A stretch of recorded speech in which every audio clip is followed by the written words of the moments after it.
Mureke nshima Imana akanya gato. Data ngushimiye ko utari Imana y'ibikuta bine, urenze bine, kandi n'uburyo warabuduhaye. Uyu munsi turi imbere yawe nkwereka buri muntu wese waje muri aya materaniro. Papa, ndakwinginze nguhure nawe. Uri Imana ibera hose icyarimwe, uri Imana yo hafi hose na kure. Ndakwakiriye muri aya materaniro akinguye Mana kuri free conference call ndetse na hano kuri YouTube. Ndagusaba Papa ngubane natwe. Ndagusaba Mwami ngukora ibirenze iby'umuntu yakorera. Uwakunda umurwayi umukize, imboho uyibohore. Kandi ndakwinginze muri aka kanya Data bujamani ikomeye, unyemere wiyereke buri muntu wese waje hano, ndetse n'abaza kudukurikira nyuma ya hano. Ndasenze ngo ijambo ryawe kubaryumva nonaha n'abari buryumve nyuma y'aka kanya, Mana rigira umumaro ungana kandi rizana impinduka zingana, kandi gukora kwe gukomeye kugaragare buri muntu wese. Uca mu bikomere kabone kuruhuka, uwayobozaga inzira reka abone icyerekezo kizima. Mana umuvane burungabangaba, umutereke mu mwanya ukwiriye mu izina rya Yesu. Nguhaye icyubahiro yuko uri buherekeza ijambo ryawe ukarikomeresha ibimenyetso n'ibitangaza bijyana naryo mu izina rikomeye kandi riruta ayandi mazina, izina ry'umwami n'umukiza wacu Yesu. Amen. Hallelujah. Ndashaka ko tuganira ijambo Imana yashyize ku mutima wanjye. Ndashaka kuvuga ku mugisha ujyana no kwiha Imana cyangwa kwiyegurira Imana. Umugisha tubona cyangwa uri cyangwa uhishe cyangwa twabonera mu kwiyegurira Imana biri nyabyo. Hallelujah. Uyu munsi nicyo kintu mvuga gusa, umugisha uri mu kwiyegurira Imana cyangwa kwiha Imana. Bakundwa, turi mu bihe bivanze. Iyo umuntu adaterana hari igihe adohoka, hari igihe arangara, ariko ndashaka kwibutsa umugisha uri mu kwiyegurira Imana cyangwa kwiha Imana. Yesu ashimwe cyane. Hallelujah. Ibi bihe bya nyuma, ariko ni byiza kumenya ibanga dufite mu kwiha Imana yacu uko byamera kose. Hallelujah. Kuko tuzi neza yuko Imana yacu idahinduka, ariko umuntu yahinduka. Kandi byanditswe bikambwira uko yari iri niko iri kandi niko izahora. Yesu nashimwe. Hallelujah. Abacyamanzi ibice 13, ndasoma umurongo wa 7, nsimbuke nsoma umurongo wa 24, nsome n'uwa 25. Ariko aramubwira ati, dore uzasama inda ubyara umuhungu, kandi ati uhereye none ntukanywe vino cyangwa igisindisha, ntukarye ikintu cyose gihumanya, kuko uwo mwana azaba umunaziri cyangwa azaba uwahawe. Murongo wa 24 ukambwira ngo nuko hanyuma y'ibyo umugore abyara umuhungu amwita Samusoni. Umwana arakura, Uwiteka amuha umugisha. Aho haca karongo. Umwana arakura nk'umunaziri, Uwiteka amuha umugisha. Hallelujah. Murongo wa 25 ngo maze umwuka w'Uwiteka atangira kumukoreshereza Imahanedani hagati y'Isora na Eshitawoli. Maze umwuka w'Uwiteka atangira kumukoreshereza. Iyo wiyeguriye Imana umugisha umwuka w'Imana atangira gukoresha ibyo abandi badakora. Ndongera nsome Samueli wa mbere ibice cya mbere umurongo wa 10 n'umurongo wa 11. Ndongera nsome Samueli wa mbere ibice 3 umurongo wa mbere. Ndasoma ibice byinshi muranyihanganira, ariko ndaza kuvuga amagambo nyuma. Samueli wa mbere igice cya mbere umurongo wa 10 ndetse n'uwa 11 haravuga ngo, ariko Ana yasenganaga Uwiteka agahinda, ararira cyane, ahiga umuhigo, aravuga ati, Nyagasani Nyiringabo, nureba umbabaro w'umuja wawe ukanyibuka, ntunyibagirwe, ukama umwana w'umuhungu nzamutura Uwiteka abe uwe iminsi yose yo kubaho kwe, icyuma cyogosha ntikizagera ku mutwe, cyangwa azaba umunaziri. Samuel wa mbere igice cya 3 umurongo wa mbere akavuga ngo nuko umwana Samuel yakoreraga Uwiteka imbere ya Eli, kandi muri iyo minsi ijambo ry'Imana ryari ngume, nakwerekwa kwari kweruye, cyangwa nakwerekwa kwari guhari. Muri hangana ndabaha ibyanditswe. Luka 12 umurongo 29, umurongo 12:29 kujya kuri 30, kuri 32 aravuga, nimugahagarika umutima wo gushaka ibyo kurya n'ibyo kunywa, kandi nimwiganyire ibyo byose abapagani, sijye wabivuze, babaho. Abantu bose bari kuri isi ntango bakijijwe, si n'abana b'Imana, ni biremwa by'Imana, kuko babita abapagani. Kuko ibyo byose abapagani bo mu isi nibyo bashaka. Burya so aba azi ko namwe mubikeneye,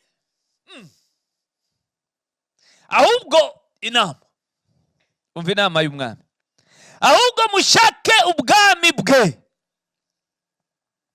kuko ariho ibyo muzabyongererwa. Ahubwo umva inama, ahubwo mushake ubwami bwe, cyangwa mwifatanye, cyangwa mwihe ubwo bwami, kuko ariho ibyo muzabyongererwa. Mwamukumbi muto mwe, nimutinye imiraba niza, nimugatinye ibihe bisa n'ibi, nimugatinye, kuko so yishimira kubaha ubwami budahinduka, budakuka, butagira igihe, buhoraho. Tububamo muri ubu buzima, tukabubamo no hakurya y'ubu buzima. Mwamukumbi muto mwe, nimutinye, kuko so yishimira kubaha ubwami. Lembra zota mayanda. Ndasoreza kuri iki gice kiri mu Baroma 12 umurongo wa mbere kugeza ku wa 3. Lembra katabayanda. Nuko bene data ndabinginga kubw'imbabazi z'Imana ngo mutange imibiri yanyu ibe ibitambo bizima byera bishimwa n'Imana, ariko kuyikorera kwanyu gukwiriye. Mutambe imibiri, nimuyihe ubusambanyi, nimuyigabize irari ry'amaso, ahubwo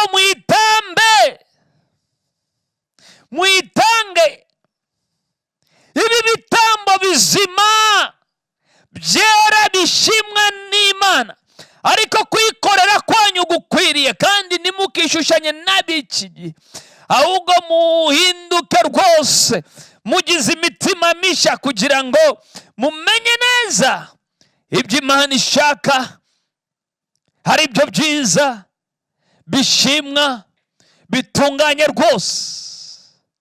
Ndababwira umuntu wese muri mwe, mbwirijwe n'ubuntu nahawe, mwe kwifata uko mutari,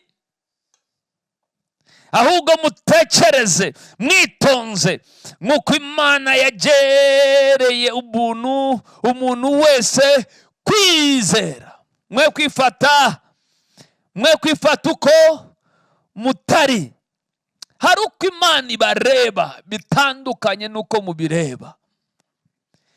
Nenda kuvuga aya magambo uyu munsi, ikintu cya mbere uzirikana muri iyi nkuru, ibyanditswe byose mvuga, ndashaka kuvuga aya magambo mu ncamake, hanyuma ndabwiriza. Iyo wahisemo cya mbere guhitamo gutwaranira gushaka Imana uba uhisemo kudatwaranira gushaka ibiri muri iyi si. Iyo wagize amahitamo yo gutwaranira gushaka Imana, uba watsinze gutwaranira gushaka ubutunzi bwo muri iyi si. Iyo priorite yawe yabaye gushaka Imana no kwinezeza, Imana nayo ifata uruhande rundi rwo gukora bya bindi warekuye kugira ngo utabaho udashyitse. Icya kabiri, iyo priorite yawe ari Imana, amahirwe yawe ni menshi muri ubuzima. Ndasubiramo. Iyo wagize Imana priorite muri ubu buzima, opportunity imbere yawe zihora ari nyinshi. Icya gatatu, inzira yo kubona Imana iyo wayikandagiyemo uba uguye mu nzira yo kubona ibintu, yo kubona ubukire, yo kubona ubutunzi. Kwihuza nayo no kwihuza n'iby'umumaro byose iyi si ishakisha. Lakayanda rebrozata, Imana ariyo ya mbere mu buzima bwawe. Iyo wayishyize imbere ikaba iya mbere, ubutunzi buza bugusanga buguturuka imbere, buguturuka iburyo, buguturuka ibumoso, buza bugukurikiye inyuma kuko wagize Imana priority.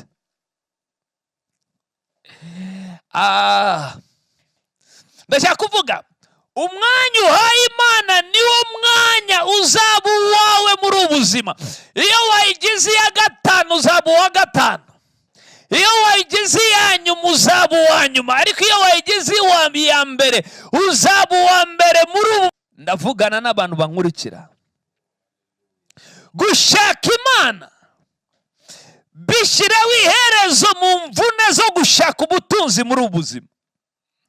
Gushaka Imana ukayigwatirizaho biguhesha kubona ibyo ushakira abanzi bawe. Lama kata yandere brede bahata. Iba hari umuntu unyumva yakavuza amen. Gushaka Imana ukayigwatirizaho biguhesha kubona ibyo ushakira ababisha bawe. Bakundwa, igihe Samusoni yari yemeje kwiha Imana nk'umunaziri, Uwiteka yamuhaye ubutsinzi mu nzira ze nyinshi. Yagize ubutsinzi bwinshi afashijwe n'umwuka w'Imana. Ariko ndavugana n'umuntu, kubera ko Imana ari Imana y'isezerano, ndavuga ngo ariko Imana ishimwe iduha kunesha kubw'umwami wacu Yesu Kristo. Igihe wigwatirije ubona ubutsinzi muri Kristo. Ndashaka kubwira icya mbere, Samusoni yishe abantu 30 ashaka kwishura igiciro cy'igisakuzo yatanze. Yica abantu 30 abona ibihembo afashijwe na mwuka wera. Samusoni yakoze igitangaza gikomeye. Afata ingunzu 300 arayihambira ku mirizo, ashyiraho ahambiraho imvumba z'umuriro, atwika imirima y'abanzi be, atafashe ibiti, arekura imigunzu 300. Iyo udafashwe n'umwuka wera ni wafata imigunzu 300 ngo bigukundire uri umuntu umwe, ariko uwuzuye umwuka wera yafata ingunzu 300 akayihambira ku mirizo umuriro, akayirekura akarimbura abanzi be. Ndasenga nyuma y'aya materaniro Imana ihindura ururimi rwawe umuriro ukongora imirimo yose n'imbaraga z'umwanzi wawe mu izina rya Yesu. Oh haleluya, haleluya, haleluya. Ndabura mene yanyu bikanangaza. Ndavuga ngo Imana ihindura ururimi rwawe n'urw'umugabo we n'urw'abana ba.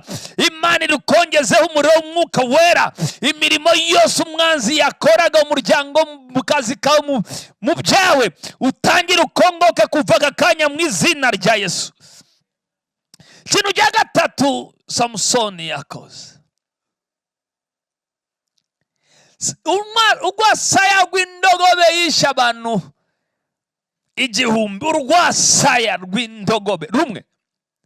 Yandelebre zota makata rikata yanda rabalabagazende. Ndashaka kuvuga icya 9. Iyo uhagurukiye kwiha Imana, buri ntwaro umwanzi yacuriye kukurwanisha ihinduka ubusa, nibigarukiraho imubera umutego. Navuga igihe Hamani yagize inama yo kumanika Mordekai, atazi ko Mordekai yahisemo kwiha Yesu. Igiti yateguriye kumanika Hamani cyahindutse ubusa ku buzima bwa Mordekai, ariko cyabaye umutego ku buzima bwa Hamani. Nongere mvuge, ibyanditswe byera bikambwira, ibyanditswe byera bikambwira, nta ntwaro bacuriye kukurwanisha izagira ikigutwara, kandi ururimi rwose ruzahagurukira kukuburanya uzarutsinda. Yubu aravuga mu bice 5 umurongo wa 11 Bibiliya avuga ngo lembra kasota yanda bababazende, ngo itegera abanyabwenge mu buriganya bwabo n'inama z'abincakuri kazubika, ngo bahura n'umwijima ari ku manywa y'ihangu, kandi ikabarindagiza ku manywa na nijoro bakagwa mu mitego bateze. Ndacyavugana n'umuntu. Kwiyegurira Imana birimo umugisha uteye ubwoba. Cya 10, mu gushaka Imana, iyo wamaramarije gushaka Imana usoza usitaye ku butunzi. Imana ifashe umwanya wa mbere mu buzima bwawe. Satani atakaza umwanya, atakaza amahirwe ku buzima bwawe. Abagalatiya barambwira mu bice 5 umurongo wa 7 kugeza ku wa 9, mbese ko mwagendaga neza, ninde wababujije kumvira ukuri? Uzi impamvu y'intambara zimwe, uzi impamvu bene data isi yaguhagurukira ariko ukuboko kw'Imana kukugumaho. Isi yagutera amabuye ariko umutaka w'Imana ntujya uvaho. Likamandele broto masanta. Isi yakuzirika ariko ubuntu bw'Imana ntibujya buzirikwa n'amaboko n'iminyururu n'imbaraga z'abantu. Isi yavuga ngo turagufungiye, Imana irajya afite imiryango myinshi abantu batazi. Likatayanda Rambrozata bayanda legedebrede bohanda baba zende. Nugatakaze kugendera mu nzira zo kwiyegurira Imana. Bibiri kambwira muri Yohana, ubutumwa bwiza bwa Yohana igice cya 1 umurongo wa 5, ngo umucyo waviriye mu mwijima ariko umwijima ni wa. Ikibazo umucyo wamaze kuvira mu isi, ariko ikibabaje nuko abantu benshi bananiwe kubona umucyo. Mbega igitangaza. Uyu munsi munyemerere, navuze ibintu byinshi nangira, nabasomeye imirongo myinshi. Navuze kuri Samusoni, Imana yamuhamagariye kuba umunaziri. Navuze kuri Samuel, yahamagariye kuba umunaziri, nakavuze ubuzima bwe. Bibiliya avuga ngo yarinze asaza, Imana itaremera ko ijambo rye rigwa hasi. Agiye gusaza arabaza ngo hari umuntu waba ufite icyo anshinja ko hari icyo namwatse cyangwa namwambuye, akimbwire nyimusubize. Habura n'umwe mu gihugu, kuko yari umuntu wiyeguriye Imana. Paulo yatugiriye inama muri mirongo nabanje kubasomera. Aravuga ngo ndabinginga kubw'imbabazi z'Imana ngo mutange imibiri yanyu ibi bitambo byera bizima bishimwa n'Imana, ariko kwikorera kwanyu gukwiriye mugize guhinduka rwose. Bibiliya ikatubwira muri Luka, aravuga ngo mbana bato murabe Imana, kuko so nubwo muri bato Imana data arashaka kubaha ubwami. Niyo mpamvu mutemerewe guhagarika imitima ku byo murya n'ibyo mwambara n'ibindi n'ibihangayikisha iyi si, kuko so mu ijuru arabategereje, mumwihe nawe akora urundi ruhande. Isi iratubwira ngo Imana mugomba kuyifasha, ariko iyo mbabwiriza uyu munsi nifashwa, ndongeye kubivuga ngo nifashwa. Ni iki gushakaho? Iragushakaho kuyiha ukiranuka. Ndabivuga nshizama, sinatumwa kubwiriza ubwenge, natumwa kubwiriza umusaraba wa Yesu. Nzawuvuga ndinde kujya mumva. Twahamagariwe kuvuga ubutumwa bwiza bwamamaza umusaraba, kuko arizo mbaraga z'Imana zihesha uwizera gukira ubukene, gukira agahato, gukira umuruho, gukira abadayimoni, gukira indwara bihishwe mu kwiringira imbaraga z'umusaraba. Kandi urufunguzo ni ukumwiha byuzuye. Likataya mambra zota bayanda, nibwo butumwa twatumye, no kuvuga imbaraga n'umwuka n'umusaraba. Haleluya. Bakundwa, ndashaka kuvuga ku bagabo bageze kuri batatu bihaye Imana biri byo. Ndavuga ku mugabo witwa Abraham, ndaza kuvuga ku mugabo witwa Yubu, ndaza kuvuga ku bagabo bane, abasore bane, Shadrach, Meshach na Abednego na Daniel. Icyo umutwe w'ijambo navuze ngo umugisha uri mu kwiha Imana. Abantu benshi bihaye abantu mu burinzi, birimo icyubahiro, birimo promotion, birimo ubwiza, birimo igikundiro, birimo imbaraga, birimo amavuta. Kwiha Imana bayiha gute? Abraham, ikintu cya mbere Imana yambwiye ngo va. Itangiriro 12 umurongo wa 1 kujya ku wa 5. Nzakugira, nzaguha umugisha, nanze ngugira umugisha, kandi amahanga yose azahabwa umugisha biciye muri we. Uzakuvuma nzamuvuma, uzaguhesha umugisha nzamuha umugisha.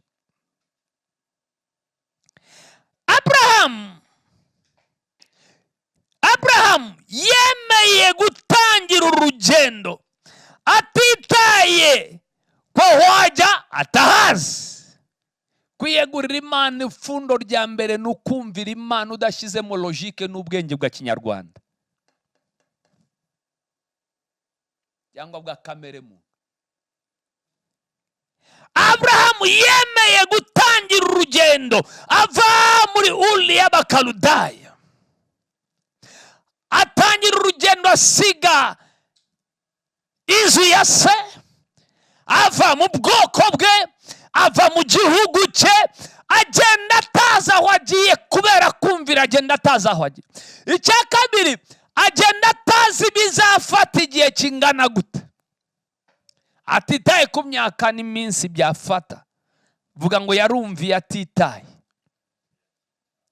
Icya gatatu, yumviye atagishije inama b'inyama n'amaraso, ahubwo ahitamo kumvira mwuka w'Imana wavuganye nawe, ndetse yanga kumva amajwi ya kamere ye. Ibi ni ibimenyetso. Kumvira Imana utitaye ku majwi y'inyama n'amaraso, utitaye ku majwi y'abafite inyama n'amaraso bakuzengurutse bakubwira ngo ninde wabishoboye. Abraham yahagurutse gutyo. Abantu benshi babura amasezerano, bananirwa kugera amasezerano yabo, cyangwa bapfa batayinjiyemo kubera kubura icy'ingenzi mu rugendo rwayo.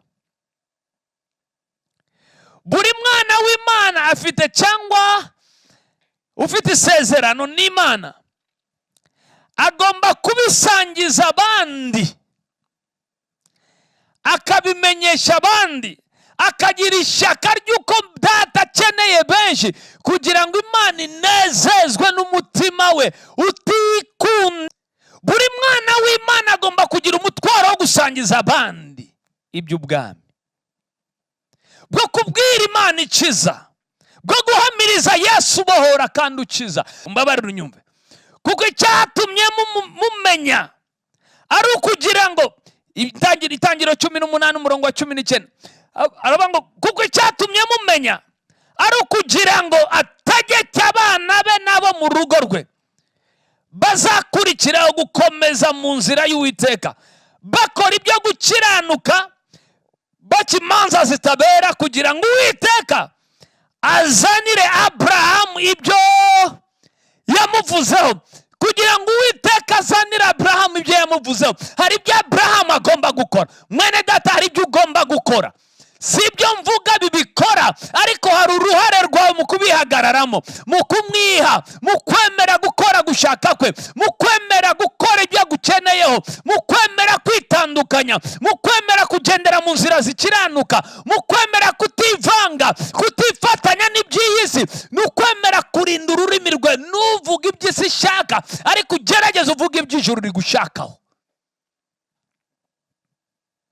Haleluya! Yesu ashimwe, haleluya! Yesu ashimwe, haleluya! Aburahamu, ikikwereka ko umuntu yihaye Imana nangwa ari amagambo. Uyu Aburahamu ahagarariye, aho yahagarariye imbere y'Uwiteka, yazindukaga mu gitondo akajya ahandi yahoraga ahagarara imbere yande. Bene data, kudaterana ntibihagaritse kuzinduka usenga, gufata ibihe byo kumanywa ugasenga, gufata iminsi yo kwikingirana ugasenga, ugasengera itorero ry'Imana, ugasengera umurimo w'Imana, ugasengera abakozi b'Imana, we kubatuka baheke iba ushaka kubona umugisha w'Imana. Lambra kataya yahoraga ahagarara imbere y'Imana. Biratangaje uyu munsi kubera impamvu zo ko tutagiterana, hari abantu bibagiyeho gusenga bikiriho. Nicyo gihe abantu batangira gutwara inda, nicyo gihe abantu bahemuka, nicyo gihe abantu bafite ibibarangaza byinshi. Oya, nango dusenga iriya bikuta bine, dusenga Imana ituyahera. Na eskize nimwe wowe nanjye ufite yo gutanga, kubera kudaterana nango bikuyeho gusabana n'Imana. Haleluya! Yazindukaga kare agahagarara imbere y'Imana. Zinduka buri gitondo kare uhagarara imbere y'Imana, uhamagara Imana yawe. Yesu ashimwe, haleluya! Hari umugisha, nango uyu mugisha upfa kuza ndaza kuvuga hepfo, nanawuvuzeho haruguru. Nta kintu kigeze kugira agaciro mu buzima bwa Aburahamu ku buryo atagitangira Imana. Iyo wihaye Imana bigusaba kugera mu rwego, muri iyi si nta kintu kigifite agaciro ku buryo cyagira agaciro byatuma utabasha kukiha Imana. Ndashaka kuvuga aya magambo unyumve. Ikintu cyose wiha kirenze icyuha Imana, urabesha n'uratangira kwiha Imana. Icyo ubasha kwiha ariko utabasha guha Imana, mubwire mukunzi, nango uriha Imana urabesha Imana. Nimba utarageraho uha Imana ikintu cyose gusaba, ukagira ibyo uyiha ubitekerezaho 5-10, nuratangira urugendo ndaguhakaniye. Iyo soma Itangiriro 22:1-2. Hanyuma y'ibyo Imana igerageza Aburahamu, iramuhamagara, iramubwira iti Aburahamu, aritaba ati karame. Iramubwira iti jyana umwana wawe w'ikinege ukunda Isaka, ujye mu gihugu cy'i Moriya, umutambireyo ku musozi, ndi bukubwire aba ari igitambo cyotwa. Bibiliya irambwira ngo Aburahamu atwara umwana we mwiza w'ikinege yasengeye imyaka 25 ategereje imyaka umwe. Icyo gundira ugisengeye imyaka ingahe? Cyamutwaye imbaraga z'amasengesho y'imyaka 25. Igitondo kimwe Imana mwe haguruka ukime. Abrahamu araterura arajyana ajya guha Imana. Nimba utaragera mu rwego ruha Imana, ikigusaba cyose nuratangira urugendo. Ndashaka kwibutsa mwene data, Imana igusaba gukora ikintu nibishaka kukunyaga, ibishaka kugerageza umutima n'urwego rwo kuyiha uko kurungana kugira ngo ikwiyereke mu bugari bwawe n'uburambaro n'urukundo rwawe uko rungana ku buzima bwawe. Iba hari unyumva yakavuze amen. Kwiyegurira Imana n'ukwimuka uvuye mu mateka ya kera winjiye mu mateka mashya muri Kristo Yesu. Va mu nzu ya so uje mu gihugu nzakwereka. Uwiteka ategeka Abrahamu ati, va mu gihugu cyanyu usiga umuryango wanyu n'inzu ya so uje mu gihugu nzakwereka. Iyo utariyegurira Imana uvuye mu nzu ya so, uvuye mu mucyo, uvuye mu mihango, uvuye muri kamere, ubu ukiri muri zone umwanzi yakugenza uko ashaka kugeza igihe uzemerera ukava. Bibiliya ibwira Mose iramubwira ngo hari ahantu bugufi bwanjye aho ni ku rutare, nanjye nzaguhagarika ku bisate by'urutare nindangiza ngo utwikirize ikiganza. Ariko Mose ugomba kuva aho ngaho iba ushaka kubona mu maso yanjye, ugahaguruka ukajya ahantu bugufi bwanjye aho ni ku rutare. Bene data, nutarava mu mico n'imihango ugahagara ku rutare, uracyari ibiryo by'inzoka. Ndabivuze.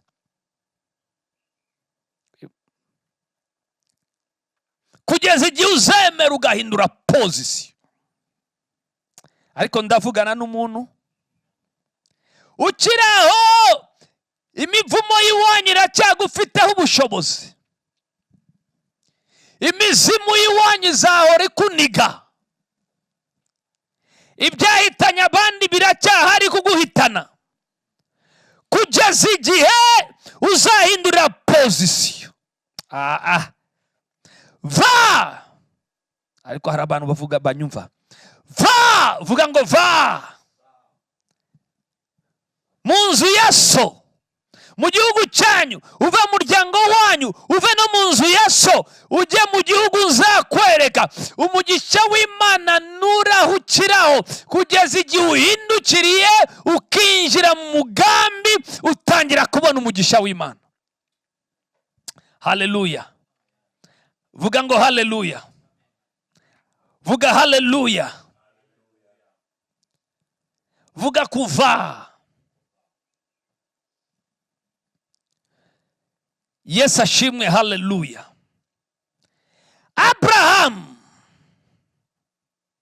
Abraham nigeze anyeganyezwa n'ibihe bikomeye yaciyemo. Abraham bihe bikomeye yahoraga heka abandi, agitegereje abana yarababuze. Mu gihe 18 Abraham atakira benda kurimbuka Isodoma ni Gomora. Bene data, ibihe ducamo nibituma turangazwa n'abababaye. Komeza ugire umutima wo gutabara abantu, komeza ugire umutima wo gusengera abababaye, komera ugire umutima wo kuvuga ubutumwa. Abraham yatakambiye abendaga kurimbuka mu Isodoma ni Gomora. Aravuga ngo Mana, nubona byibuze, nubona babiri nango babarira nurimbura Isodoma. Imana amubwira ngo nimbabona, nubona bangaba, nubona. Araboroga kugeza igihe yarokoreye mwene wabo Loti n'umuryango we. arasenga, aringinga, niyarangazo yuko atarabona abana, atarabona Isaka, atarabona umwana w'isezerano. Ariko Aburahamu yarakingingira benda gupfa. Bene data, hari ibyo utarabona, ariko ukeneye kwingingira itorero n'umurimo w'Imana, ukeneye kwingingira abarimbuka, ukeneye kwingingira abababaye, nubwo hari ibyo utarageraho mu buzima bwawe. Ariko ndavuga n'abantu bankurikira, ndavuga n'abankurikira, we kurangazwa n'ibihurimo, ariko urangazwe n'umugambi w'Imana ku bantu b'Imana ndetse no ku buzima bwawe. Ukora ibyo Imana igukeneyeho, Imana iraza kurekura umugisha. Iyo utangiye izi nzira zo kubabarira, zo gutabara, zo gufasha abandi, Imana irakwemera ukagenda usa nk'urushye kugeza igihe uri busitare ku gitangaza cyawe ugatangara. Ndatangaye ubu ngubu turi hano, ubu Mount Olive ifite ubuzima gatozi hakurya y'imipaka ya hano. Turemewe mu mategeko hakurya hariya. Turi itorero ryemewe hakurya hari. Mu gihe Abrahamu nubwo yacaga muri ibi bihe, umva uko Paulo yandikira Abaroma ngo Abrahamu yizeye yiringiye bitakwiringira, ngo abe sekuruza w'amahanga menshi, nk'uko byavuzwe ngo urubyaro rwawe niko ruzangana n'akana mfite. Iyo wiyeguriye Imana, bikurinda gucika intege, bikurinda kwitotomba, bikurinda kubona ko byanze. Je ndabona amatorero agiye kuvuka mu Rwanda, ndabona Mount Olive misozi myinshi. Bano b'Imana icyama mukafatanya nanjye kubona, ndabona za katedrale zubakwa. Sinitaye kugufashwa n'amafaranga dufite, ariko nitaye kuwamamagaye wavuganye nanjye, utajya ukomwa mu nkokora, utajya uhagarara, kandi ugikora umurimo, kandi arakomeje gukora, kandi arakomeje nawe ugiye guhagarara nanjye, arakorana natwe, kandi turakora iby'ubutwari muri iki gihe. Haleluya, haleluya torero. Ndiringiye, Abrahamu yiringiye ibitakwiringirwa, ageze ahantu umubiri umeze nkaho yapfuye, ndetse n'umugore we Sarayi ageze muri menopause, arenze iya kabiri atangiye iya gatatu.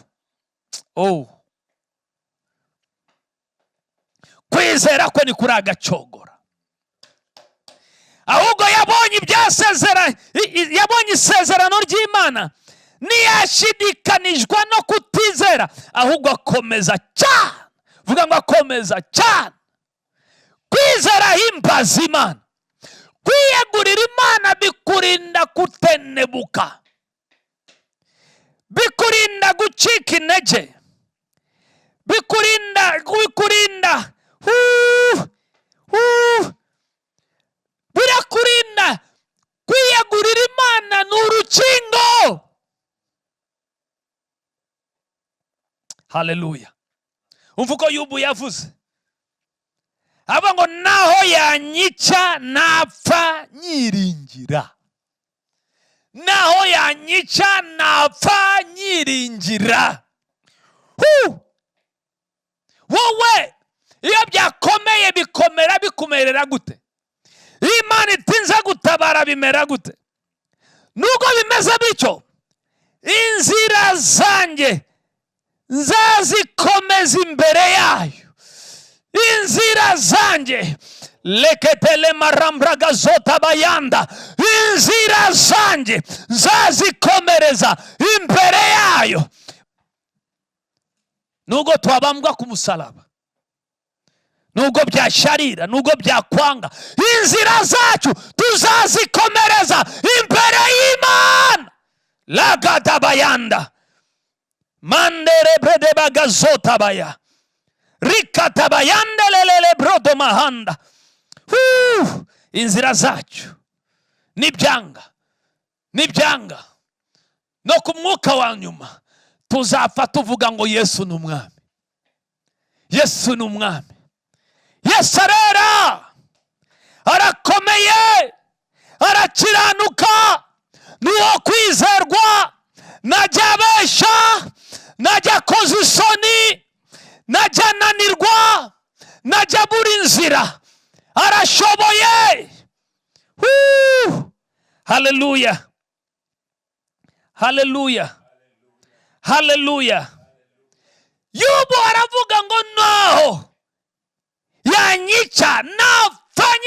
niringiye, napfa nyiringiye Imana, nzapfa nyiringiye Imana. Ibi bintu twabijemo tutariho, tutarabaswa, tutavukiye mu cyaro, tutazi guteka imitwe. Yuba aravuga naho yanyica napfa nyiringiye. Nubwo bimeze bityo, inzira zanjye nzazikomeza imbere yayo. Rakatabayanda. Daniel niwe wavuze Shadraka, Meshaki na Abedenego ngo nubwo itadukiza, nubwo itadukiza, nta mpamvu yo kwemeranya. Niba ari byo Imana yacu dukorera ibasha kudukiza, ibasha kudukiza, ibasha kudukiza, irabasha, yitwa rubasha, irashoboye, ibasha. Ariko nubwo itabikora, turabizi ko bitagarukira hano, no mu ijuru tuzayihimbaza. Hari umugore nkunda utigeze akangwa n'ibihe bikomeye. Ibihe birakomera yego, ariko ndumva nuzuye amavuta n'umwuka wera, kandi nicyo gihe kigeze cyo kwirukana dayimoni nyinshi. Igihe kirageze, igihe ndumva kigeze cyo kwirukana dayimoni no kugaragaza imbaraga z'Imana. Hari umugore wari uhetamye, Bibiliya ikambwira ngo yahoraga yinjira mu sinagoge kugeza igihe yasitariye ku gitanga. Komeza usenge kugeza igihe usitariye ku gitanga. Yakomeje kuza imyaka 18, akomeza kugeza asitariye ku gitanga. Ntugacike intege, ntucike intege, komeza. Hari umugisha mu kwiyegurira Imana nyabyo no guhinduka rwose. Kwiyegurira Imana, reka mvuga ibi ngibi nihuta, iminota ndumva sindi ubatindire cyane. Kwiyegurira cyangwa kwigwatiriza, kutava ku Mana mu bihe bikomeye, ni ikimenyetso cyo kwiyegurira Imana. Reka mvuge, kwigwatiriza, komatana, kuyiha byuzuye, nicyo kimenyetso cyo kwiyegurira iyo bikoze mu bihe bikomeye. Cya kabiri, kwiyegurira Imana bigufasha kudashidikanya Imana kubera ko byanze mu buzima. Kwiyegurira Imana bikurinda kwitotombera Imana, ntuzapfe nk'abandi baguye mu nzira y'ubutayu. Ibihe byiza biraje, haleluya. Ibihe byo guhembuka, ibihe byo gukoreshwa, ibihe by'imirimo n'ibitangaza, ibihe by'icyubahiro cy'Imana ndabibona imbere. Kuko ibyanditswe bimbwira ngo nzanyeganyeza amahanga, nzana ibyifuzwa n'amahanga, kugira ngo inzu yanjye ya nyuma izabe nziza kuruta iya mbere, nangwa inzu ya nyuma yaba nziza hatabaye kunyeganyega. Kubera kunyeganyega biduhesha kwegera wa wundi utanyeganyega, kugira ngo dupashe gushinga duhaga. Luka mahandelele brodo mahata sikayagada balaba gazende zikata manteke lembra gazo. Ndasenze ngo nicyo gihe ubwo ibintu binyeganyeze, binyeganyega bikwegereza utajya unyeganyega, kugira ngo nyeganyeze bihagaze, kugira ngo ibyifuzwa n'amahanga bize bigusanga. Izina ufite none ndizabe rigi hasi, izina data zanye hakurya y'uyu munsi. Yandala malama lembre de bagazota rikata bayanda lele brodo mahata kite mandele ketele brede bazan. Izini mani zanya ku buzima bwawe riraje rikomeye kuruta izina bakwita muri quartier. Amateka yawe ya nyuma ya hano azaba amateka y'ibyamamare bice ku isi. Uzabivugwamo, mu batunzi uzavugwamo, mu bakomeye uzavugwamo. Mabumani zakoresha iby'ubutwari, izina ryo rizagaragaramo. Nubasha kwiyegurira Imana mu bihe bisa nk'ibi. Kwiyegurira Imana bigufasha kudatakariza Imana yacu icyizere. Kwiyegurira Imana bigufasha kudatakariza Imana yacu icyizere kubera ko hari ibyanze muri ubu buzima. Kugufasha kutagira undi ureba, bikurinda kutagira undi ureba uretse Yesu.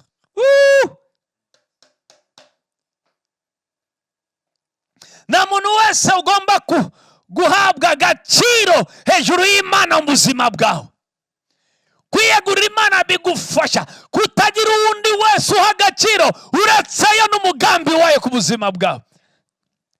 Narindi soko ry'imbaraga mu buzima bwawe uretse Yesu. Na wundi wadutungisha uretse Yesu. Na wundi wagasha wagahaye umwanya w'icyubahiro mu buzima bwawe uretse Yesu. Umugisha wa Abrahamu ni umugisha ushingiye mu kuyoborwa n'Imana. Umugisha wo gutungishwa n'Imana uri mu kumwiha. Ibya teoloji byo twamaze kuyibona, byo twarabirangije, si ibyo se? Hanyuma y'ibyo Imana igerageza Abrahamu, ariko Abrahamu wiyeguriye Imana. Iyo wayihaye neza hari ibintu nuyiburira umwanya, nuyishidikanya, uyiringira byanze, uyibona no mu itano ndetse no mu rwobo rw'intare. Oh no. Iyo wayiringiye uhorana amagara mazima ndetse no mu bihe bikomeye. Ubyara Isaka ufite 100, umukecuru afite 99. Hariho umugisha wo kurindwa nayo iyo wayiyeguriye. Abrahamu avayo agenda yerekeye Negebu.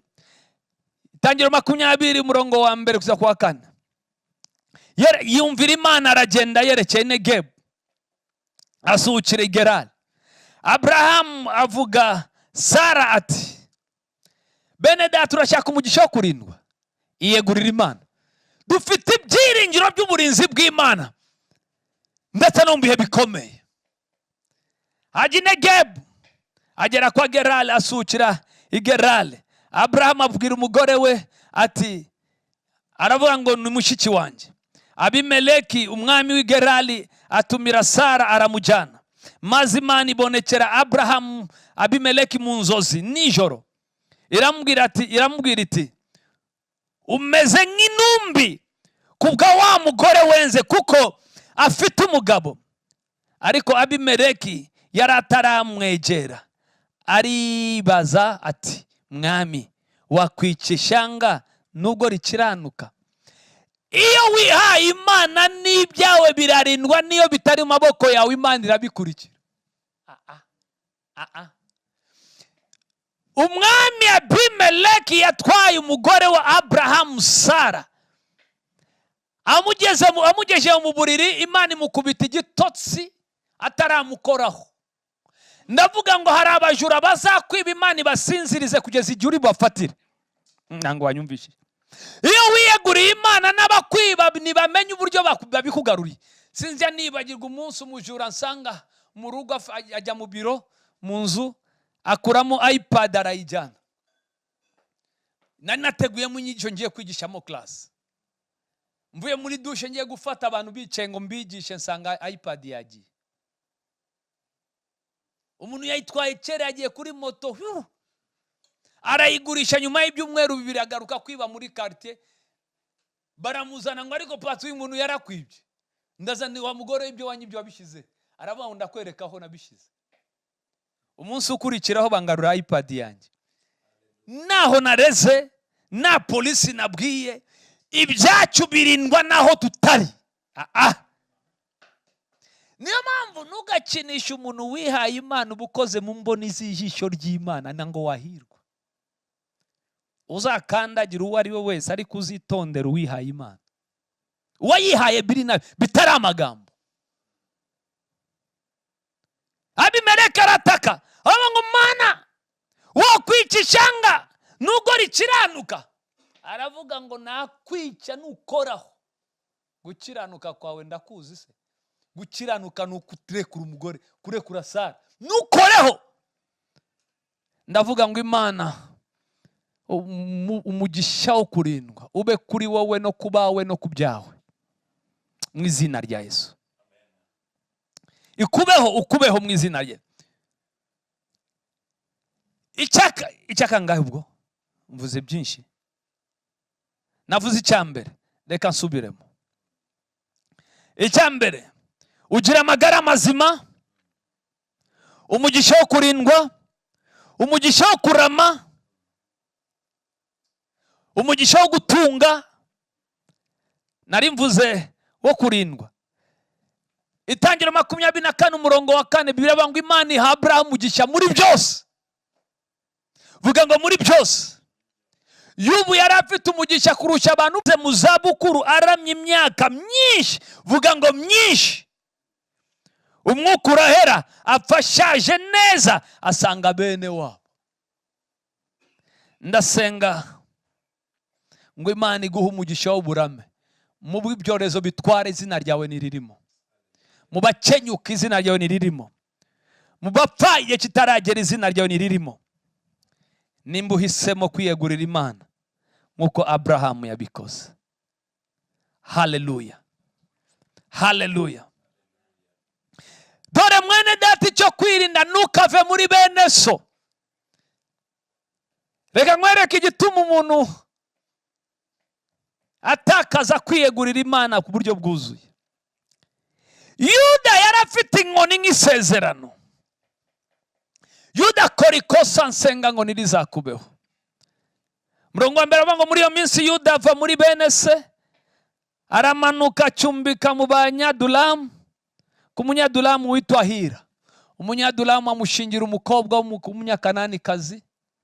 Umunyakananikazi aza ari ikibazo, amubyarira abana bavanze batubaha Imana bare hagati aho. Niyigeze abona isezerano ry'Imana risohoraho. Byasabye generation 10 kugira ngo Imana, generation 10 kugira ngo Imana yavuze gisohore. Nyuma ya generation 10 haturuka umuhungu witwa Dawudi wahisemo kwiyegurira Imana nyabyo. Umva ko Dawudi yavuze ngo ndazinduka nzinduwe no kugushaka, kuko umutima wanjye ukugirira inyota, umubiri wanjye ukagukumbura mu gihugu. Ariko Yuda ava muri bene se. Nubwo bimeze gutya, ntukave mu runana rwa bene so bakivuga iby'umusaraba. Haracyarimo umugisha no gutabarwa. Ndashoje. Ntukarekeraho gukora ibyo Imana yaguhamagariye gukora. Ntukarekeraho gusengera umurimo w'Imana. Ntukarekeraho gushyigikira umurimo. Nubwo bimeze gutya, icyama wowe ukaba muri bakeya bazakomeza, Imana izirata hakurya y'ibi bihe. Yesu aguha umugisha. Ndashoza sengera umuntu. Iba waranamutse ugasubira inyuma, urasenga ubwire ngo Mana ndagarutse, Imana irakumva. Umbwire ngo ndagarutse, umbabarire. Reka dusenga Imana. Mana ya Abraham, Mana yacu, nongeye gushima izina ryo rikomeye riruta ayandi mazina yose. Ndavuga ngo uri mwiza kandi urahambaye. Ndasengera bene data bari ku murongo muri aka kanya. Unyemerere buri muntu wasubiye inyuma umugaruzi neza yawe kandi umuhagarike ku rutare. Kandi ureke ikiganza cyawe kimubeho nk'uburinzi. Kandi unyemere amaso yabona ineza yawe mu byo agerageza gukora, mu rushako rwe, mu rubyaro rwe, mu kazi ke, mu buzima bwe. Abone gutabarwa no guhishwa no gutwikirwa no kurengerwa nawe mu izina rya Yesu. Kandi data ndasenze ngo imiryango yose yari ifunze imbere yifunguke, kugirirwa neza n'imbabazi bituruka aho uri bimubona. Nsengeye abarwayi ngo bakize, nsengeye imbohe ngo uzibohore, nsengeye abarushe ngo baruhure. Ndasenze ngo umwuka wo kwiyegurira Imana afata kuri buri muntu mu buryo bwuzuye. Reka tuyikorere tutitaye mu bihe turimo. Abasenga bakomeze base, abavuga ubutumwa babuvuge, abahamiriza, abasengera abandi babikore. Mana suka umwuka, abaheka bababaye bakomeze, kandi abaheka itoro bakomeze, abashigikiza itoro ubutunzi bw'abakomeze babikore. Natuye umugisha mu izina rya Yesu Kristo w'i Nazareti. Turakoze Kristo kunyumva no kubikora mu izina rya Yesu.